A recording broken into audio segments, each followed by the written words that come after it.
Olha, gente, o programa Circuito Net está de volta aqui na Basílica de Santo Antônio do Imbaré e eu tenho a honra agora de conversar com o Frei Claudemir.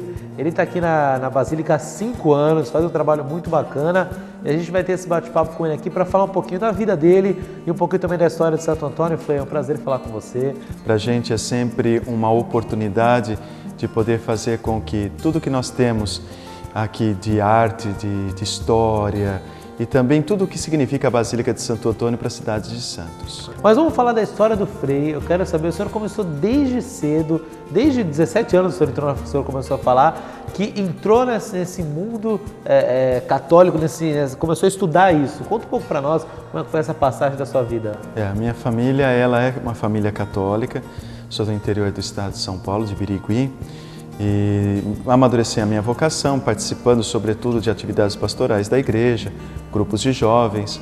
Isso fez com que eu fosse discernindo também a minha vocação.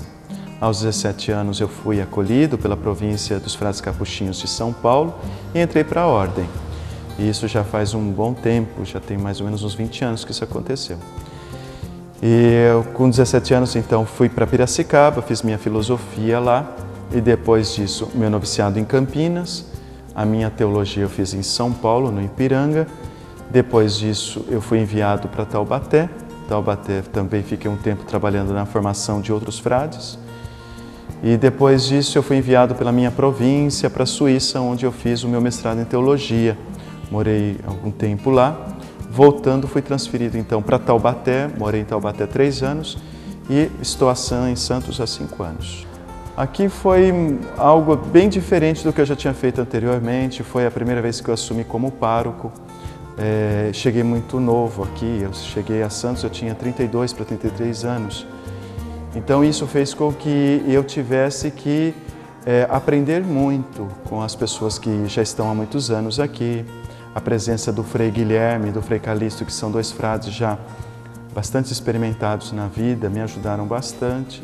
Além da minha comunidade religiosa, que sempre me deu um grande apoio. E deixa eu perguntar um negócio para o senhor. Todo mundo fala sobre o santo casamenteiro. Muita gente chega aqui também falando, eu quero casar, eu vou pedir ajuda para o santo. Muitos turistas vêm aqui por causa disso ou não? Nós estamos no período de preparação para a festa de Santo Antônio. E nesse período, 13 dias antes da festa, acontece a chamada trezena.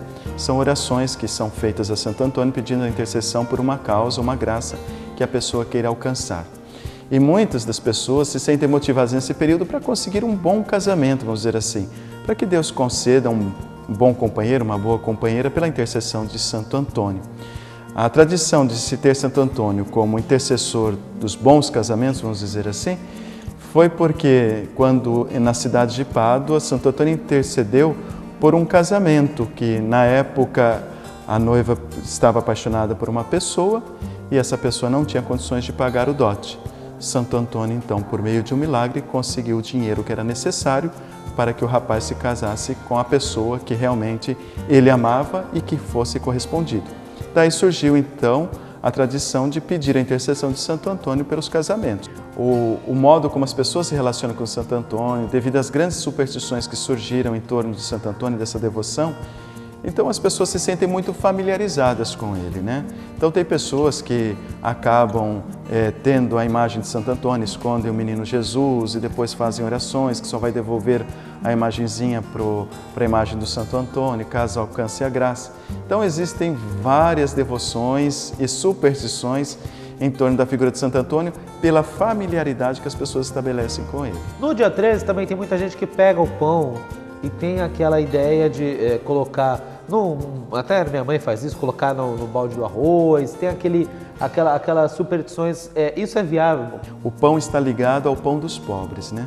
Então o pão que é distribuído nesse dia seria para que a gente tomasse consciência de que é um pão que tem que ser partilhado, não é um pão para se alimentar egoisticamente, né? Não somente eu tenho fome, mas estar atento também à fome do outro.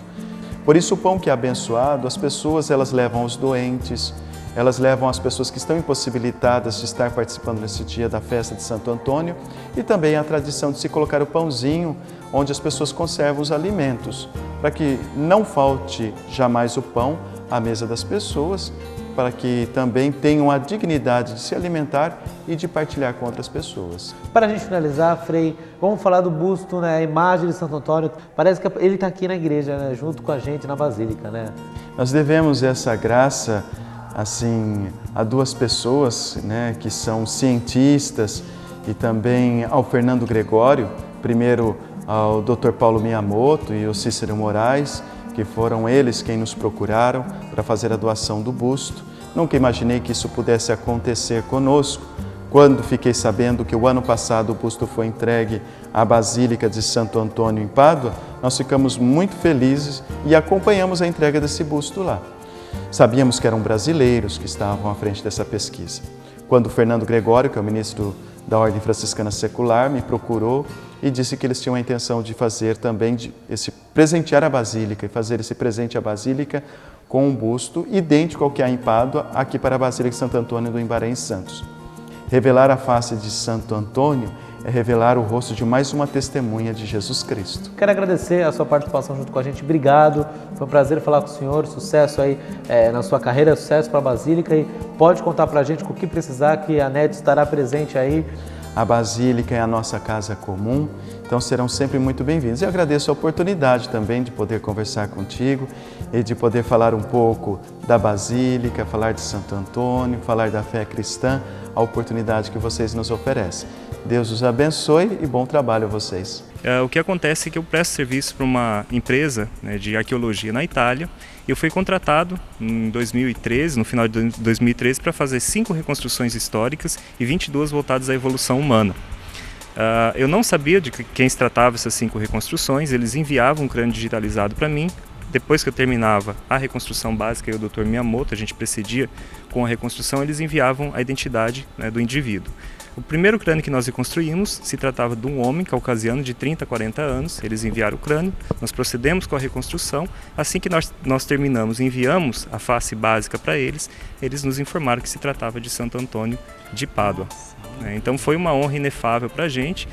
Fizemos depois os projetos de impressão 3D do busto, imprimimos 3 bustos em tamanho natural, um ficou em Pádua, ele vai ficar próximo ao corpo do Santo Antônio, na Basílica do Santo, um ficou em Sinop, no Mato Grosso, na cidade que eu vivo atualmente, e agora a gente vai estar, né, presenteando a cidade de Santos com o 3º busto em tamanho natural. Vou pedir para o Paulo nos explicar como é que foi essa montagem do crânio do Santo Antônio. Primeiro tem que fazer um estudo do crânio para saber as características dele, depois a gente usa as mesmas técnicas que os peritos usam em trabalhos forenses, e depois que estava pronto foi caracterizado com o corte de cabelo da época, as vestes, com base nas informações que os arqueólogos e os religiosos da cidade de Pádua nos passaram. E para transformar este trabalho num busto em 3D, a gente recorreu ao CTI, que é o Centro de Tecnologia Renato Archer, que fica em Campinas, é ligado ao governo federal, e lá eles realizaram uma impressão 3D em tamanho natural e a cores. E ela foi retocada, as cores foram realçadas, os olhos ganharam brilho através das mãos do Fernando Gregório.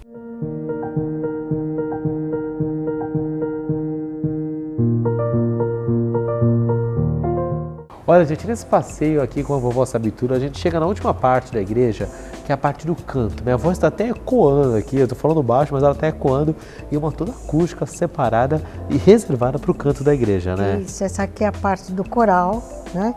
E é um espaço todo reservado à música, né? Aqui você tem aquele quadro que é o do rei Davi, né? Que lembra os salmos de Davi. E aqui à direita a Santa Cecília, que é a padroeira dos músicos, né?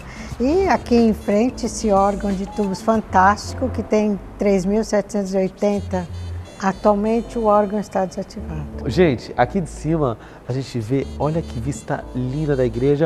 Eu queria que você falasse um pouco para a gente finalizar a nossa passagem por aqui. Conta para nós como é que é para a senhora trabalhar aqui, todos os dias ter essa vista maravilhosa e contar a história desse santo que é assim maravilhoso, né? Olha, é uma coisa extremamente prazerosa, né? Você vir entrar num patrimônio desse, né, com uma história fantástica, né? Não só mostra a história da cidade, esse aspecto religioso também da história da cidade, mas a própria vida de Santo Antônio também, né? Que é um encanto, né? Tem muitos detalhes, é muito rica. Então é muito bom, é um privilégio, também é um privilégio. Bom, queria agradecer a senhora, muito obrigado, vovó, e até a próxima.